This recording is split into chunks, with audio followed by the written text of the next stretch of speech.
wanted to kick off our school year with a team pep rally and just keep everybody motivated and just show our appreciation for all that you do and all you will continue to do for the rest of the semester. And we're already making summer plans, so I want to thank Mr. Osterly because this was his idea way back in September. He said, let's plan something for the new year as a kickoff for our staff to keep everybody motivated. So thank you, Mr. MC, Mr. Osterly. I'll turn it over to him.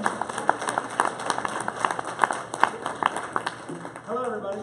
So, anyways, I am here as not only a board member and a parent and a foundation board member, and just so happy to be here and glad you guys can come here and have a little fun in one of your session days. We're going to keep our program going. We've got some pretty cool stuff. Some of you may have caught a little hint of it. But first up, we're going to have our very own cheerleaders here from Continental. You're going to hear me say Continental School and Continental District. I mean, they're one and the same, as you all probably know. So without any further ado, let's have our cheerleaders.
that team starts their performance. Here's the trivia. What do you know about the Continental School District? So in 1922, Queen Wilhelmina purchased the Continental Farm from the Intercontinental Rubber Company and rented the fields to cotton farmers until 1949. What country was Queen Wilhelmina from? Come on, I started with the easy one.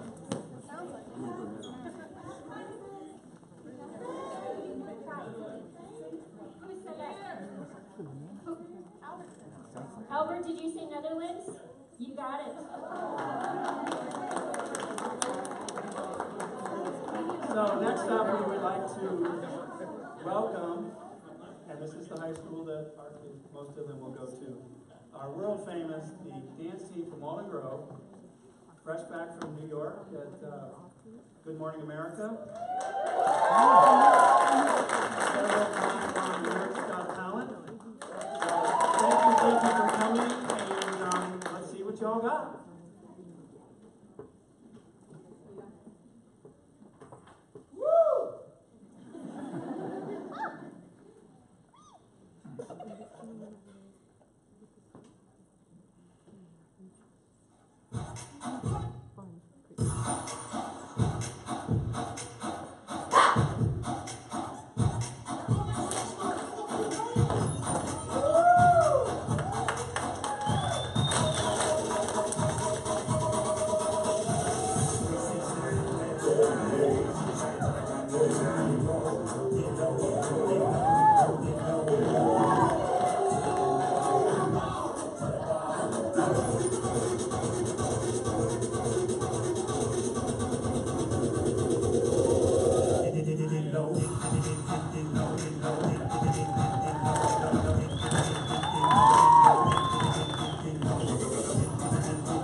Don't make you smile, what can, right?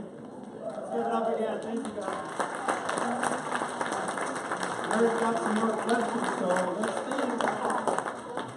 All right. Continental School was founded during World War I, when the United States rubber supply was cut short due to a blockade by Germany. The Intercontinental Rubber Company was established to grow rubber plants in the area. Who was the President of the United States who asked Mr. Kennedy and Mr. Stone to establish the company along with Mr. Morgan? Wilson. Wilson it is.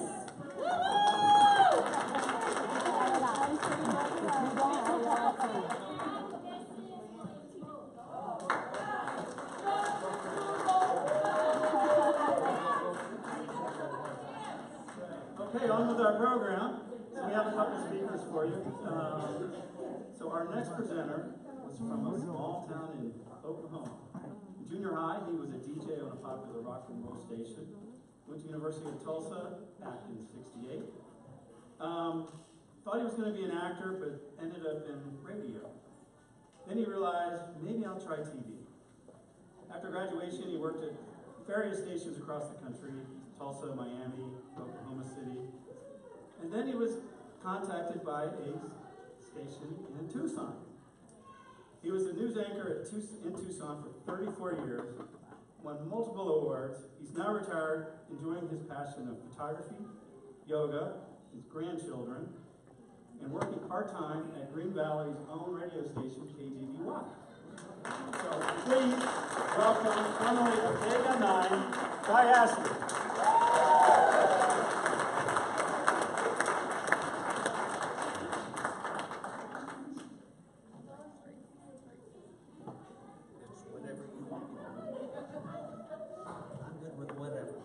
Hi there, can you hear me? Yeah. So I retired just about almost a year ago, and for the first 6 months I slept all day long every day. After that I figured, maybe I better do something.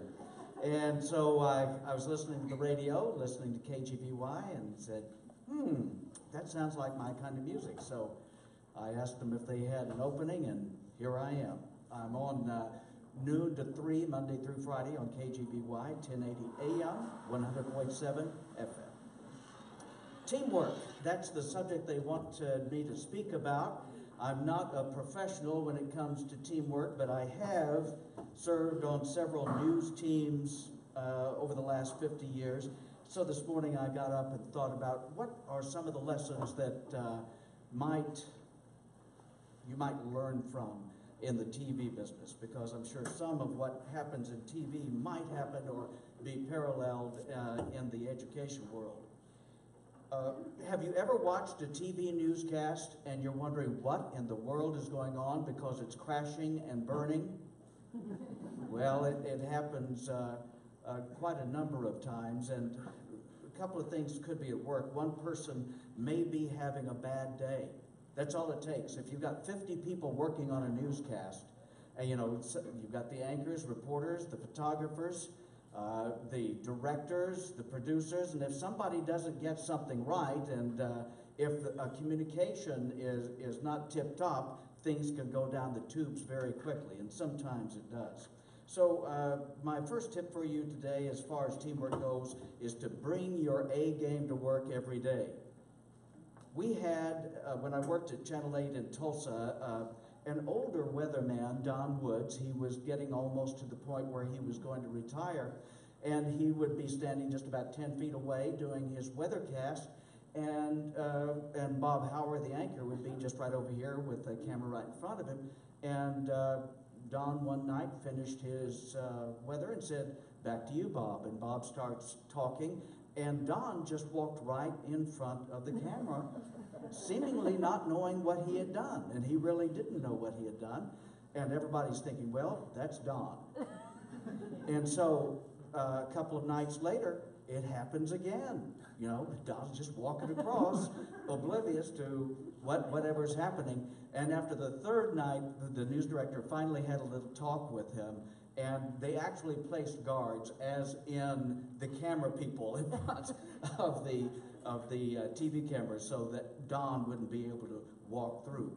Here's another tip: hire smart people. Probably the most embarrassing mistake I ever made on the air. I was supposed to say, now more than ever before, farmers need a good crop, and I said they needed a good crap. Mischievous producers, they are the bane of anchor people. And one night there was a producer at KOTV in Tulsa, and he just decided he was going to write the anchor man's name twice just to see if he would read it. And that evening, at the head of the 10 o'clock news, he came on and said, "Good evening, I'm Bill Pitcock." "Good evening, I'm Bill Pitcock." So play to your strength. Put people in the jobs where they belong, where they can do their best job and be most creative. Dr. Lawrence J. Peter put it this way, and it became known as the Peter Principle. In a hierarchy, individuals tend to rise to the level of their incompetence. But you know what? Sometimes people realize that they don't want to take that next step, and that was the case of a reporter we had at Channel 9, James Matson, who the news director looked at one day and said, "You're going to anchor the noon newscast because we need you. Everybody's out." And James said, "I don't really think I'm the man for the job." "Yes, you've got to do it." So he went on the air, and bottom line was it was tough to watch. And the mistake, and he made many of them that day, the one I remember most was that he was supposed to say Fort Huachuca, and he called it Fort Wachacha.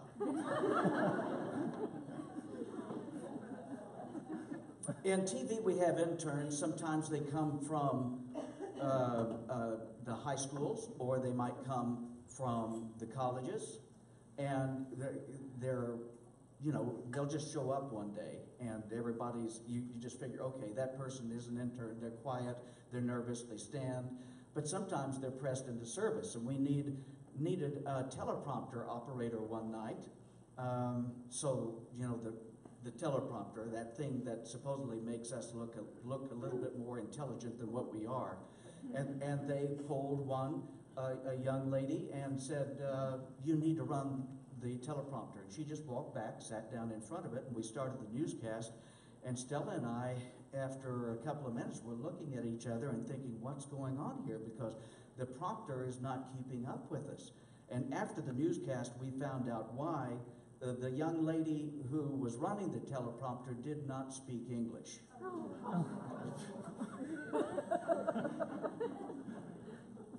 Fix the little things before they become big things. You may have seen me one night, a couple of years ago. They had a wildfire in Bisbee, and we didn't have a reporter to go there, so I told the producer, "Listen, Stella can anchor the news, and I'll go down and report from Bisbee." And so we got on the road. I got there just about 7 minutes before the 10 o'clock newscast, and got set up just in time for Stella to say, "Here's Guy reporting on the fire." I said, "Thank you, Stella." And I got just a few words out before I heard a thud by my feet.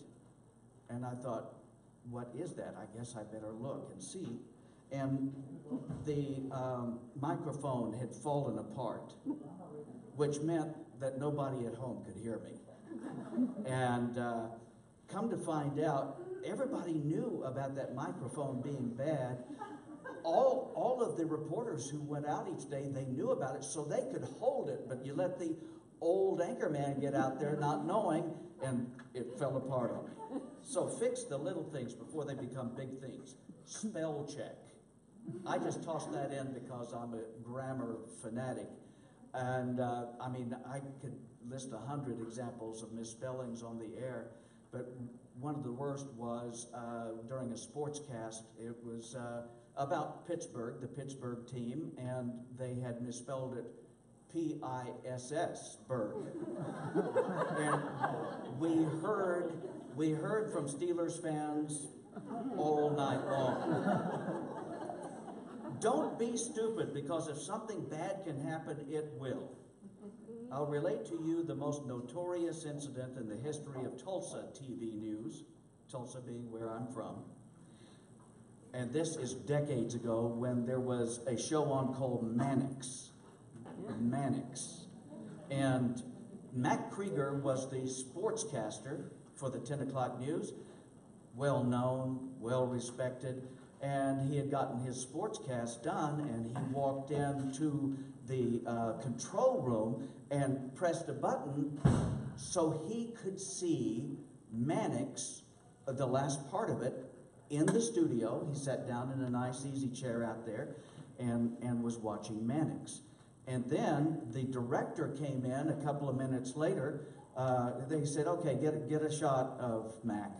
And then he pressed a button, not knowing that Mac had pressed another button, and that button was live on air, so he pressed it. When he did, Mac is out there, and he sees Mannix disappears, and there's Mac, and he thinks he's online, in studio only, and he lifts a finger to the camera. And he held it there for about 5 seconds. And then the director looks and realizes that's going on air. Goes to black and back to Mannix. But the damage had been done. And it was about 3 minutes later, the receptionist at the front desk ran in saying, "What happened? People are saying that Mac made an obscene gesture toward them." And so you've got to be careful. Sometimes things just happen. It's your day, your number has been called, and you're not going to look too good, and it's not your fault. A couple of years ago, 13 had a reporter on 4th Avenue standing there delivering a 1-minute report. And of course, 4th Avenue, the people are a little crazy there. And a person walks behind and sees that she's on camera, and just decides to take down her pants and moon the camera. So the reporter's just continuing to speak as the moon is rising over his left shoulder. A number of years ago, WFAA in Dallas sent a female reporter to Amarillo, and she was to do a live report on an approaching winter storm, and it was already cold. And they make you stand in front of the camera on your location so that they know that you're up, and they know that they can come to you at the top of the newscast. So this young lady has been out there probably for about at least 15 minutes, maybe 30. And the wind, I don't know whether you've ever been through Amarillo, but it's flat, and when they've got a wind blowing, it is strong, and when it's cold, it is super cold. And she's standing out there waiting to go on, and finally they said, "Now let's go to Kathy out in Amarillo to tell us about that storm." And she starts talking like this because the wind had frozen not only her body and her head, but also her lips. And she could not, this is exactly what she sounded like. And she went for a whole minute just talking like this. And then, this is Kathy reporting live from Amarillo. And back to you. And the cut back to a shot of the anchors, and they couldn't talk because they were doubled over laughing. So they went to a break after that. One more story. Bob Lozier. Some of you might remember him from CNN. He was on CNN a number of years ago. Before CNN, he was on Channel 6 in Tulsa with a guy named Clayton Vaughn. And it was Clayton and Bob doing the news, co-anchoring. And Bob starts off reading a segment, and Clayton, looking at the scripts, realizes it's going to be a couple of minutes before he's back on. So he leans back in his chair and just closes his eyes to take a short nap. I've done that before. So he's leaning back, taking his short little nap. His eyes are closed. He looks like he's asleep. And I don't know whether the director did it on purpose or whether it was by accident, but while Bob was reading, they took the picture on the screen of Clayton sleeping. And Bob, all of a sudden, notices out the corner of his eye and looks over at the monitor and sees Clayton sleeping, and it strikes him as funny. So he starts to laugh, and when he laughs, he snorts, and Bob had had a bad cold, and mucus went everywhere. And he still had another 30 seconds to read, so he's thinking, what do I do? No Kleenex, no nothing. And he just kind of goes like this. And the mucus just goes around. So I'm going to leave you with that mental picture today. I hope you'll listen to me on the radio.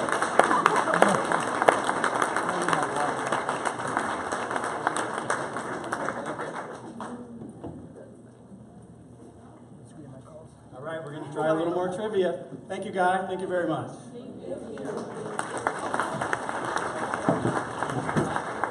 All right. Southern Arizona was a mecca and still is for Western films, bringing many stars to the area as vacation spots and movie locations.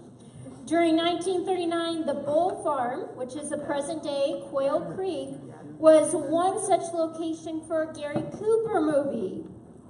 What was the name of the movie filmed there? High Noon. No, that's John Wayne. Who has Google? God. What is it right There's a corn scene in it where they're burning the cornfields, and that was filmed in that particular location. I don't know. Oklahoma. I wonder, where was that one filmed? I picked C. Multiple choice.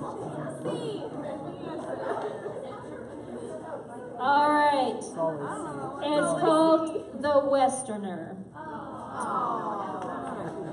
All right, here's our next one. Camp Continental was not a place for fun and games during World War II, but a prisoner of war camp which housed 250 inmates and 40 guards, and was established by the United States Army. These prisoners worked the cotton fields and provided road maintenance. One of Continental's teachers supervised a group of prisoners during his summer vacation. What nationality were the POWs? Japanese. Japanese. All right, should we pick another question? How do you want to do that? Because there was a lot of winners on that one. Yeah. You know what? I don't have that little cheat sheet down. I think his name was Mr. Holt, but I don't know. I'll have to get back with you. All right, we'll do another one after the speaker. All right, we're still going. So I'll give you the Cliff Notes version of our next speaker. Anybody know what Cliff Notes are? Yes. Do they still make those? That's how I graduated. Well, I guess that's why they help you out, right? So our next presenter is a native Tucsonian, graduated from Amphi in '92, began coaching and then graduated from U of A, began teaching elementary school in Tucson, later obtained his master's at NAU. After NAU, became the assistant director of a Native American charter school and helped them grow their scores exponentially. He's traveled full circle to teach 6th grade in Tucson, and he followed his passion of public education and was elected to the Pima County Superintendent of Schools. So we're proud to welcome Mr. Dustin Williams.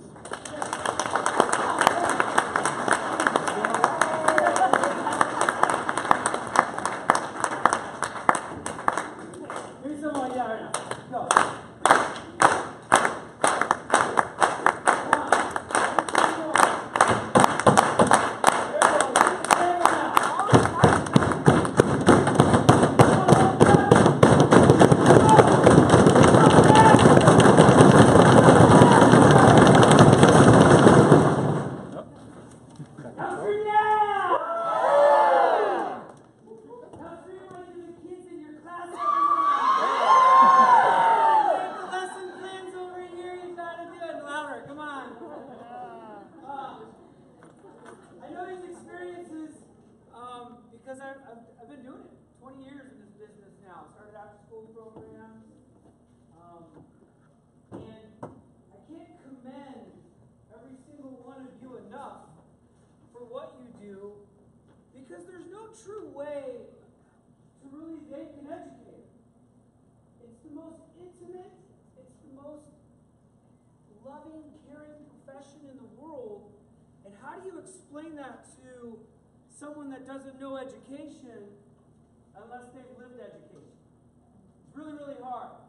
And so when we talk about our profession, and we always say, we need to uplift the profession. The only way sometimes I can explain it is start going like this. Go ahead, go again. Here we go. Come on. How do you say it?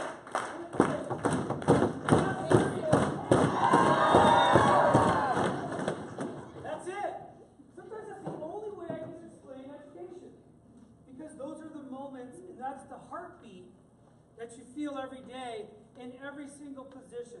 Whether you're the assistant principal, whether you're a teacher, whether you're superintendent, custodian, crossing guard, social worker, counselor, tutor, parapro, nurse, cafeteria, everything in there, every little bit of education has that pounding beat in your heart.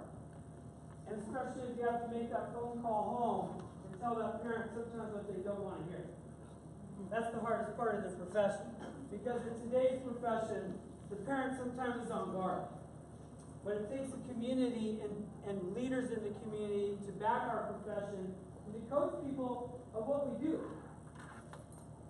You are single-handedly the most important person, hands down, in society. I'll say it one more time. You are single-handedly the most important person in our society. No other profession, and in a lot of cases, not even the parent is as important as you are. Every single movement, every single word that you deliver and you say, you're being watched. Whether you know it or you don't know it, you're being watched, and not by just one. You're being watched by many. And it's a powerful, powerful thing to realize that you are the creator and the changer of lives. Somewhere right now there's a child that is either going to succeed or that child's going to fail. And there's only one person that's going to be able to make the difference, and that person's you. And that's a guarantee in life. There's no other person that's going to be able to help this child right now. It's going to be you. And you don't know when the time it's going to be. I can promise you, you won't know when it will happen. Because, quite honestly, it might have already happened.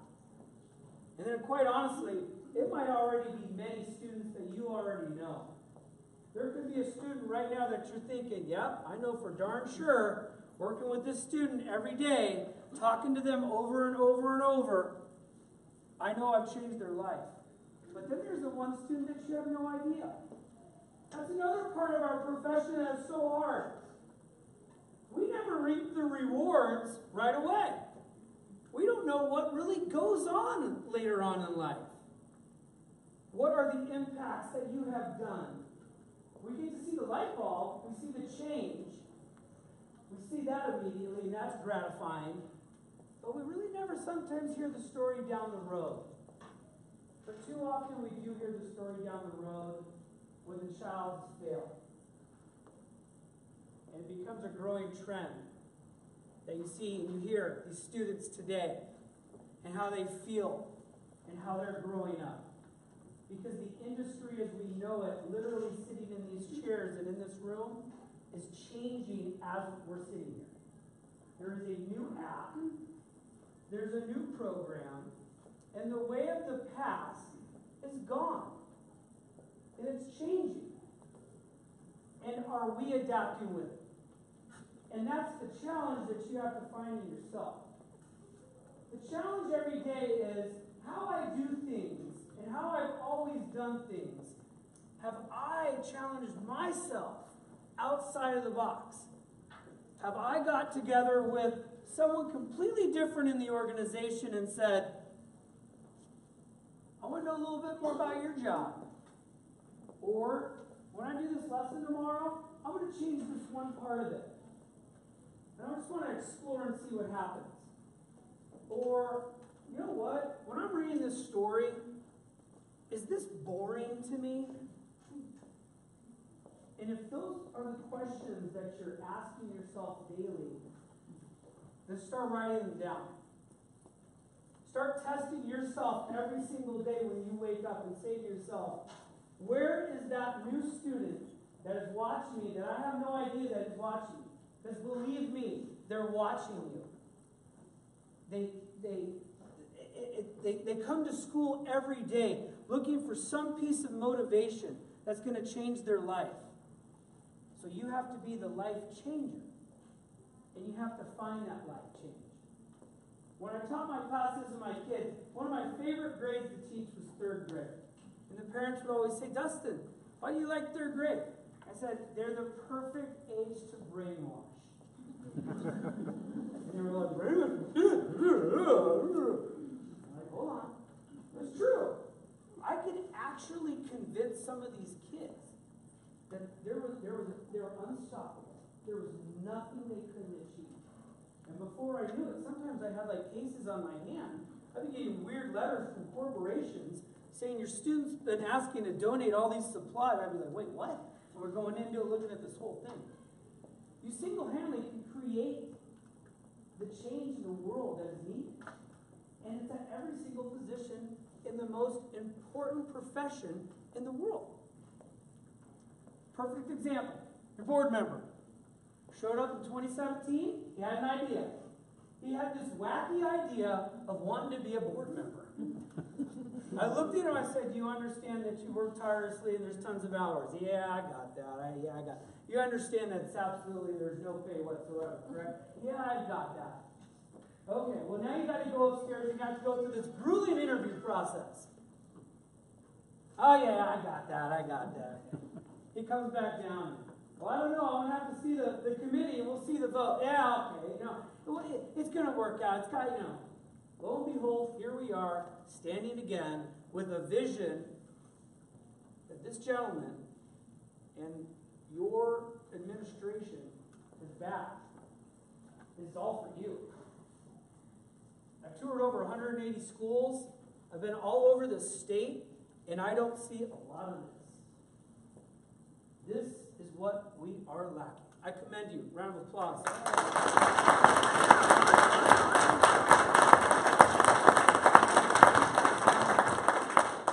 It's a little step. It's something in his head. And then you got a superintendent that's like, yeah, sounds great. Let's do it. Open the doors. Come in. Party. It's funny. I was at a conference a couple weeks ago at Arizona School Board Association. And Superintendent Rico comes up and she's like, Dustin, I got to talk to you. I'm like, oh, great. Yeah, sure. I've got this big event coming up and really want to do something great for the teachers. We want to motivate them. I'm like, oh, cool, yeah. She's like, I'm really going to be looking for like a good motivational speaker. Do you think? And I was like, yeah. She's like, do you know anyone?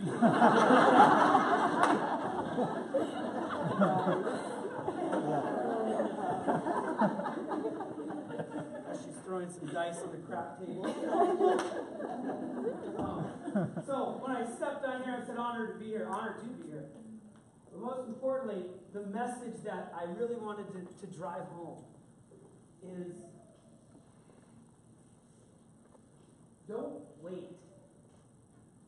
Don't wait even another day. When you go home tonight, some of you might do this. I challenge every single one of you to do this. When you go home tonight, regardless of what's going on, and I know that's hard, believe me, I've got a 7 and a 5, and they're both boys. And I know it's hard. Take a minute or two for yourself this evening. Reflect on this entire day. From when you woke up, to the craziness when I drove up and saw the bus lines, okay, to the unbelievable dance that we saw from the cheerleaders in Walden, to Guy Ashley's story, to everything else that's going to go on. Take just a moment and reflect on it and say to yourself, what's one way that I'm going to challenge myself and then work with somebody in my peer zone and make it successful for all of us? Just take that moment and then write that down. Too often we can't take the paper to the pencil, and if you can't, then just put it on one of these. Okay? Take that moment and then revisit it, and then I challenge you one more time to look at it on your phone or that piece of paper and look at it weekly or daily. Because there's going to be about 615 eyes watching you to make them the most successful person that they can possibly ever be in their life. And that's going to be because of you. You're going to do that. The number one best profession in the world, hands down, most critical, education profession. Don't let anybody ever make you think differently. You stand up and be strong for who you are. You're powerful people. You're smart. You're intelligent. You're courageous. You're good looking. You're helpful. You're funny. You've got great ideas. Got a nice haircut. There's great qualities about every single one of you. They are shining and beaming inside. For one more day, don't ever let it not shine. Take yourself out. When Miss Rico sees your next lesson, when she comes into the cafeteria, when something's going on, and they're like, what are you doing? You're like, I'm shining. I'm shining. Okay? So I just want to end it with this. Let's go. Here we go. Let's hear it now.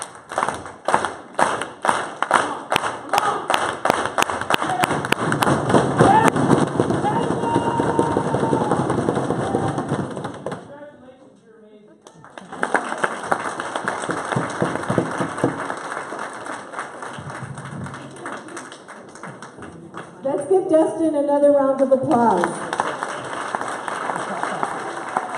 And thank you, Dustin. He reassured me that he would not disappoint me because he said, well, I can tell my story. And I said, well, what is your story? I want to be sure that you'll be able to do this. So thank you. You did not disappoint. And please have some food. Stick around. And we have a meeting on Thursday, so I'll see you Thursday morning. So again, let's give it up for Dustin Williams. Thank you.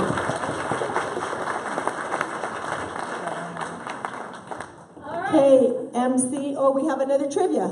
So, Continental School's dedication at this current location was held on October 21st, 1973. School started at this location in September of 1973. How much did the district pay for each acre of the 38 acres of land when they purchased it from BLM? $1. $45. $100. $200. I said $1. $2. $2.98. Donated. Free. No, it's BLM land. Zero. So, what over here? Anyone? $3. Not free. $200. An acre. How much an acre? 5 cents.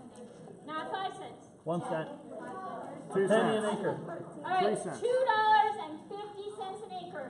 The entire land was $94.40. All right, you guys, there's still time for later on. Mary will be back. So our next speaker was born in the Midwest, moved a lot around in his childhood, went to 2 middle schools, 3 high schools, while trying to play football and track, graduated in 1980, and then graduated from a small college in Pennsylvania, which back then, before it was called Indiana Teachers College, but it was, at the time it was called Indiana University of Pennsylvania. He obtained a degree in computer science, accounting, and keg tapping.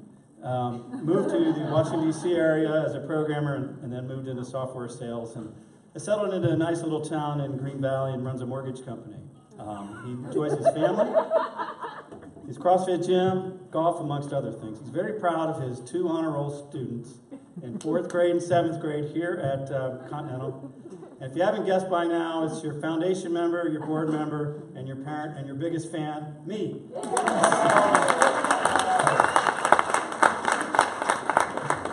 So we have one from the foundation, Mr. McNary, is here to support us in our efforts. And real quick, since I have your attention on the foundation, we're having our Sweet Art Gala. Most of you have been invited. That is February the 9th. Okay, it starts at 5:30. So please sign up for that when you can. So from the board, we just want you guys to know that we believe in you. We believe in the school. And I have titled here that Continental is special, because it honestly is. I went to a bunch of schools as a kid and talked to other parents, and we go to these meetings in Phoenix and whatnot, and what we have is so unique, from the leadership that we have to the teachers, to our dedicated bus folks, you name it, it really is special. As you know, Mary just said we're on a campus of 38 acres. I didn't know that until last night. So we've got some space here. We've got roughly 600 students, give or take, 95 staff, and a bunch of volunteers, 60 plus. What schools have, 60 teachers to a 600 kid school? So as you know, we got our A rating this year, or some bullet points, some stuff that we don't do like other schools. Who does an 8th grade DC trip? How many years has that been going on? That doesn't happen. The Flagstaff trip. The music folks are taking the kids to Disneyland at the end of the year for some music education experience, if you will. I mean, that stuff is really unique. Our class size, as you know, is 25 or less. In our first grade this year, we're under 20. It fluctuates 16, 17, 18. And we've got, as you know, roughly three teachers per class. You know what most districts would have done to that classroom? We would have combined that to 2 and eliminated that spot and worried about next year. So that's not how we roll here at Continental. All right, we've got a team here, and the team here we need to go to the next level. We need to be not only an A+ school, but when I moved here, I knew I wanted to move in the district because of the things that I'd heard about Continental, and we still hear those things. But we've got such an opportunity to take this ship. It's really hard to turn an aircraft carrier, but a smaller boat with smarter drivers can really move, right? So we can really move this school. Our kids, I can't say enough. They've got to take care of us, we need that. So we don't have this stuff like I grew up in an upper middle class school in generally in the Ohio, Pennsylvania area. And in middle school and even some elementary school, there was the smoking and drinking and drugging back in the late 70s and 80s. I mean, we don't see that. That happens in Tucson. In fact, I don't know if any of you all read the paper, but in the second page of the Green Valley News today, it talks about discipline in Sahuarita, their suspension in school and out of school. They're like Sahuarita Middle School. Over the last 2 years, they've had 109 out-of-school suspensions. I mean, ours are minuscule compared to that. And they're a little bit bigger, just that middle school, but not a heck of a lot. So, we've got some really good kids here, a great environment. We're kind of in a bubble, but that's okay, because we can make it happen. So a couple of other things. The board has a couple of retreats. We go to a nice island in the tropics every year over at La Posada. It's really special. But on the board, and I believe some of the teachers we've talked about, there's just a couple quick bullet points that I just want to run by. What are Continental's assets? All right? We've got this beautiful brand new school. How old is it now? Since 5 years, give or take? Our staff, the resources that we have available. Some of you have come here from other schools, and I've heard from you that you ask for something for your classroom, and you get it. And that's not doing a grant through the foundation. That is just go out of the closet and get it, or we will order it for you. Our volunteers, the music programs that has developed over the last couple years. That doesn't happen. Talk to your peers in other schools. Our parent support. The amount of money that we get from the community and our tax credit, Laney can vouch, it's up there. It's a super nice number that helps our clubs and after-school activities. What are some of our challenges? Just real briefly, just to meet the needs of all our students. It's a very diverse group. Some of them have been here since preschool, kindergarten, etc.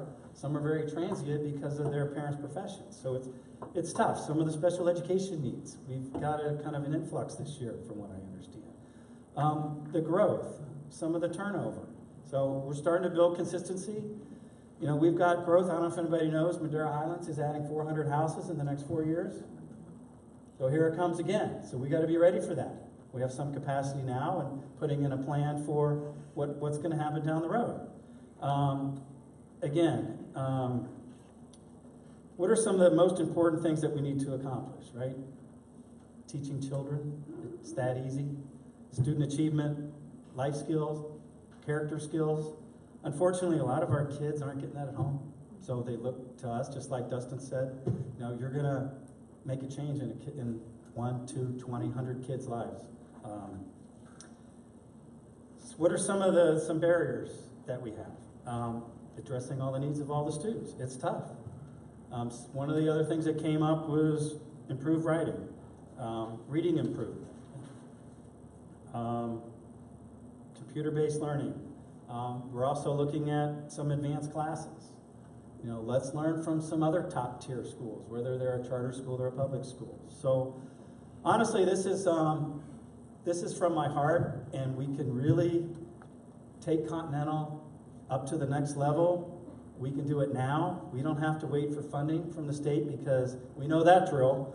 So we'll use the money we have wisely, and let's take this school to where we need to. So we can't do it with you, so I always wanted to do this. Can I get a Colts? Right, one more time. Colts? All right, thank you very much. So, Mary, do you have another question? All right, graduates of Continental School currently attend many different high schools in Pima County. The majority of our former students attend Waldrop High School, and we provide transportation there. What other high school besides Sarita High School did Continental provide bus service to as late as 1980-81? Amfi. Not Amfi, not Sunny side it is. Let's go, Normal. What's the farthest south? Closest to. No, they went to Amfi though. Really? Rail, they did. In 85. What? What'd you do to your fork, man? Huh? What'd you do to your fork? I got bored. Okay, we're getting close to the grand finale, right? So our next speaker, some of you may know our next speaker, is a native Tucsonian again, graduated in Tucson in 1985, attended Northern Arizona University, receiving a bachelor's degree in elementary education, later a master's degree in educational leadership. She began her career in education, teaching special ed and bilingual education. As a leader, she has served as elementary and middle school principal and later became the district's K-8 curriculum director. She also serves as an executive member, board members of the Latino Administrator and Superintendent, serving as their secretary. She values family, education, and is very proud of her Hispanic culture. She believes in service to others and has spent her entire career serving students, families, and the community in Southern Arizona. She's a proud mother of 3 adult children, has a 16-month-old grandmother. Her hobbies include riding horses and roping, hiking, biking, spending time with family and friends. However, a fun fact that some of you may not know is back in the day, she was known all over Southern Arizona as Tansy the Clown. So, join us since 2017, Roxana Rico.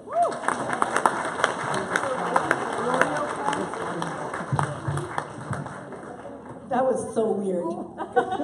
Steve kept saying, send me your bio, send me your bio. I'm like, who are you going to introduce me to? They know me.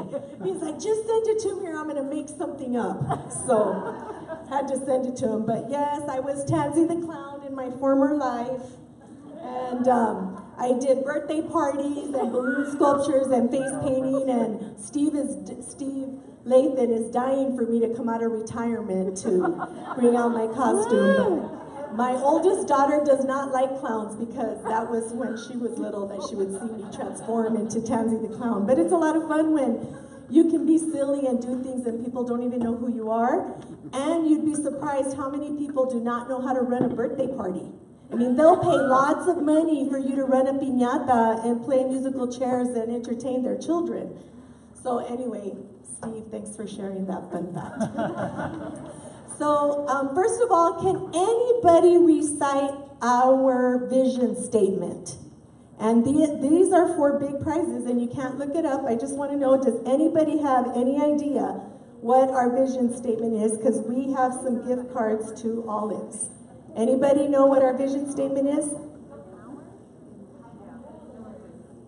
If you got it, raise your hand. Can't be posted. Can't be married. No one? Anybody? Any idea? Want to take a stab at it? Go Colts. Okay, our vision statement. Building for the future. First thing is, starts with an L. Learning, cooperating, and caring. Okay, building for the future. Learning, cooperating, and caring. So we have to be able to know our vision statement and repeat it to our kids and to ourselves, right? That little mantra in our head. So also our mission statement. We talk about it, but we also have to work hard to keep our mission statement alive. Continental School District will provide a community environment in which all individuals are challenged to achieve excellence in academics, character, and life skills. And I think, you know, Dustin just spoke about that. We have the most important job in the world because we not only have to teach our kids, but we are building their character and we were working on life skills that they're going to need for the future. So just keep that in mind, and we'll continue to have a contest. Maybe at our next meeting, if you can recite it, we'll give the Olives gift card certificates that Steve was able to get for us. So again, talking about our strategic plan priorities and goals. What are our priorities? We have to know them, and I say if this isn't what we think about every single day, and if you're teaching a lesson and you're not prioritizing learning and achievement, and you're not prioritizing relevant and high-quality comprehensive curriculum, safe, healthy, and nurturing learning environment, and students, staff, parents, and communities working together. It takes a whole entire village from, like we said, the minute our kids get picked up in the morning or get dropped off to the time they get home. And we were just talking, I was talking to Ms. Fanning and to Ms. Freeland and talking about teachers. We're exhausted. People in education are exhausted because your mind never rests. You're always thinking about your students, your lesson, what you need to buy at the store. I mean, I don't even go to the store thinking, oh my God, this would be so great for our staff, for our kids. The teacher said she needed this. What do we buy? So I know we're always doing that. We're recycling, trying to figure out how are we going to keep our students motivated to continue to keep learning and achievement as a priority. And I know that we can, we can reach that A+ award, which is really our goal, to really be able to, our board members sometimes say, people don't even know that there's a school there. Well, what do you mean? Because we are a little diamond in the rough out here, and it's not rough because we have a beautiful, beautiful Madera Canyon there and great scenery. So we're just so fortunate, and I just truly want to thank you for all that you do and all of your hard work and all your thinking and all your perseverance on a daily basis. So we have a little video here on teamwork. Hopefully you'll be able to see it. Oops, Albert, can you hit it on the screen, please? You're going to have to mess with the...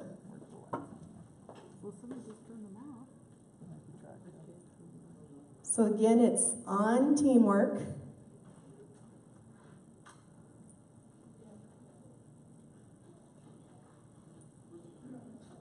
It's on, hold on, sorry.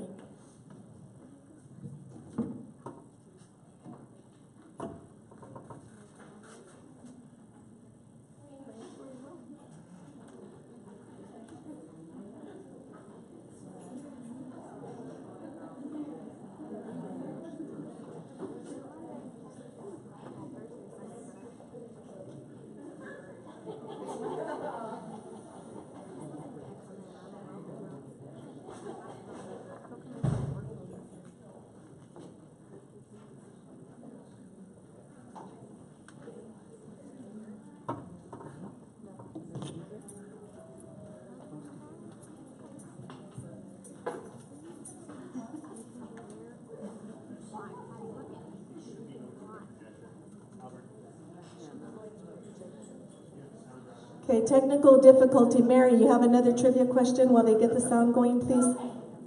Alright, so... Oh, is it there? Okay, go ahead. Alright. Mine is too. You guys are hard. You know the one. Alright, when World War I ended, the need for rubber plants also ended, so the ones planted near the school were cleared out for a baseball diamond. The baseball field was located at the present Continental Community Center. I know that. I'm saying, okay, during the 1930s and 1940s, baseball was the sport for Continental students, with some graduating from Continental School never knowing how to throw a football. What was the Continental baseball team called during this time? Cowboys? Not the Cowboys. Colts. No, I said Colts. You only know because you read my notes. That's true. Cheater! Did my homework. Cheater! All right, go ahead and give it. Hold on, did somebody just say it? No, somebody else. With the C? Caballero? Cotton pickers. Caballero? Caballero? Cake? Hold on, what'd you say? It does start with C. It was the Conquerors. Conkers. Wow. Again, no winner. Okay, Susan, here you go. I have to tell you, when Mary was in charge of trivia, I didn't know she was gonna like make our brains hurt. Okay, here we go with the video.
So again, we all need help, What's up? support, guidance. So Just got don't done be running afraid to the ask. mountain up here in Idaho at 6,000 feet. I'm on Yeah. this amazing. Alright.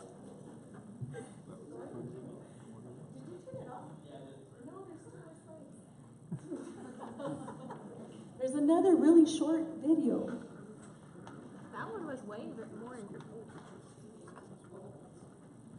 Okay, Mary, another trivia while he gets that going, please. Oh, you guys are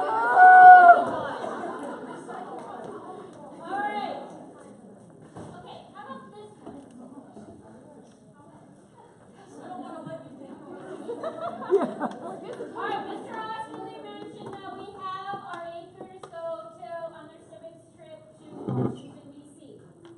What year did the first group When did go? Joey graduate? 87. 88! 1993. That was Joey's house. I don't know. What year was it? 93? I was 1.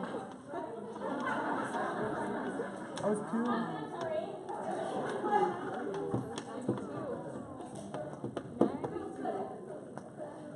You're so young.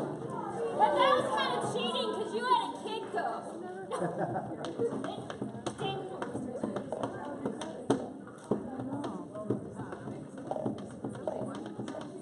We need more like that. More like that. That was a good one, Mary. Let's do some music trivia.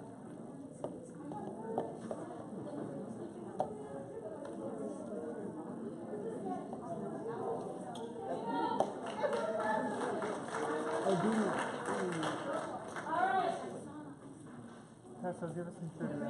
What was the #1 Billboard hit in 1962? Guess what day it is? Mike, what day is it, Mike?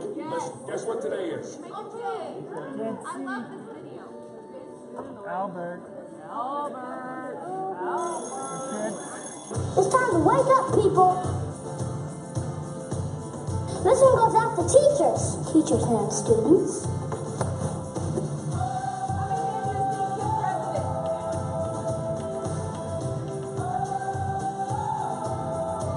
It's time to get our learn on. And we got a lot to learn, too. I don't know it all, but I know a few things. Science. You hear? You take up space, you matter. It's just science, man. Don't be a bully. Don't even be a bully to the bullies. It just makes more bullies. We can all be awful sometimes. We can all also be awesome. It's time to be more awesome. And that's what it's time for. History. We got to study it so we don't repeat it. But if history does repeat itself, then I'm going to name my pet dinosaur Reginald. I just hope he doesn't eat me. We can't just study history. We gotta make history. And history is made by ordinary people. Ordinary people like you and me. And that guy. The world's greatest thinkers. Confucius, Albert Einstein, Justin Timberlake. They put their pants on one leg at a time, just like me. But I put my pants on one leg at a time while I'm dancing. You can go by. Yeah. You're gonna be in the video though. Life is school. You gotta show up. You can't just sleep in. You can't be late. And you can't just hang out in the bathroom. That's real. It's like what Whitman said.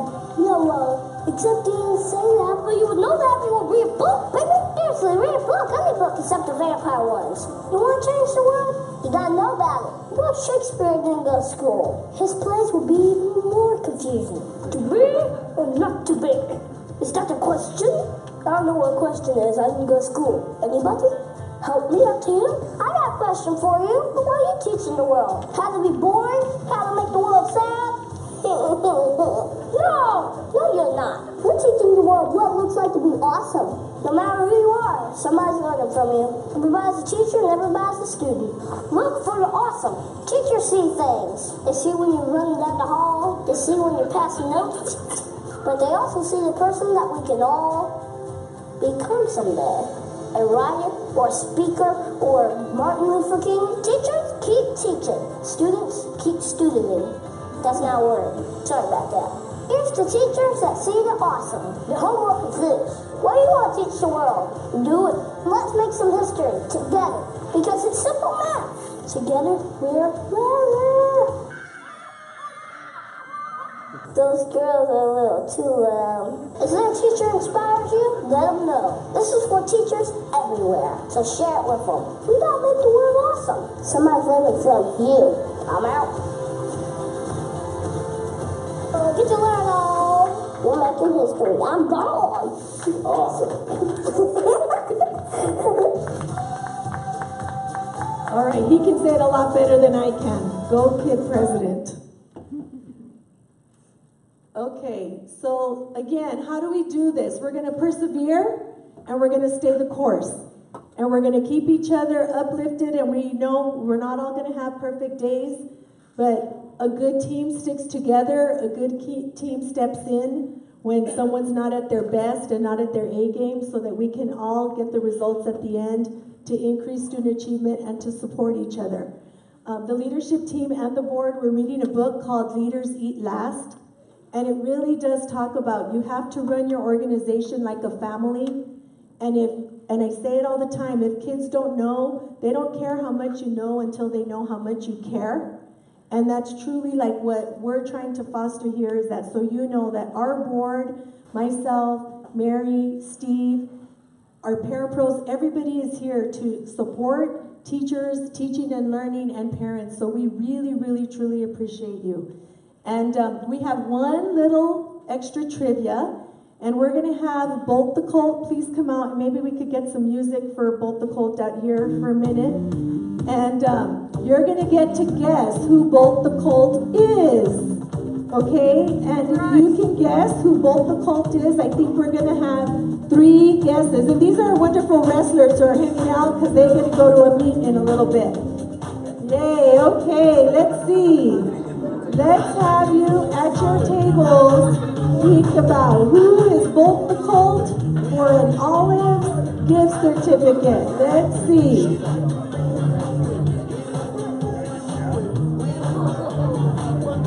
Oh, there we go, Bolt. There we go. Okay, let me see. Let's have a guess. Miss Carrie. Excuse me? No, it's not Gary. I'll give you a hint. It's one of our staff members. Mr. Curtis. No, it's not Mr. Curtis. One more guess. Lupita. It's not Lupita. It's not Tanya. Not Roxy. Okay, we're done. So Bolt the Colt. Are we going to reveal Bolt the Colt or not? No, we're not. Yes, we are. Drum roll. Mr. Vance, where did Mrs. Ringer go?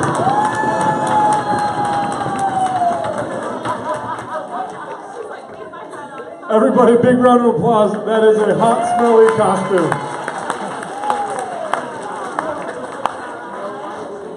Okay, and so we're trying to make an executive decision here. We know that we had technology training planned for 2:15 to 3 today. We also want to give teachers the gift of time if that's what you prefer to work in your classrooms. So we can do the technology rotations another day so you can have time to be in your rooms and get organized. So should we take a vote? Committee. Yeah, we're fine waiting for rotation next week, but we want you to take a really quick survey just so that we have a better idea of how to service you all better. So we're going to do the survey right now? Okay, but before you do that, what I'd like to do before you go, so I think we are going to give you the gift of time, and Parapros will have you come again when we do the technology training at a later date. I know we're looking at the February 13th date because we had a cancellation of a speaker, so we may use it to rework it on that day. But before you do the survey, I would like all of you, we're going to go around the room, and remember when we did the activity of who we stand for? I want you to all think of a student that it could be your own personal child, a grandchild, a school student, but why do we do what we do every day? What I'd like for you to do is, if everybody can stand up, and when you say who you stand for, you can, or stay seated, and we'll have you stand. Okay, so let's start with Miss Fanny. Will you start for us, please, and just tell us who you stand for?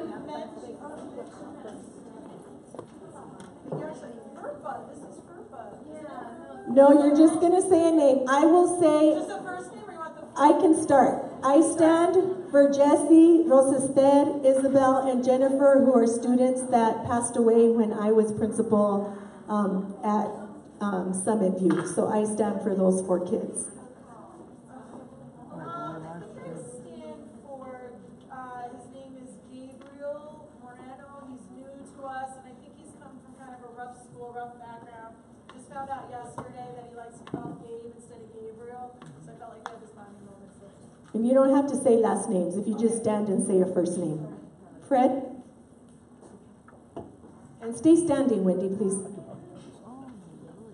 I'm standing for a boy named Sean. I was his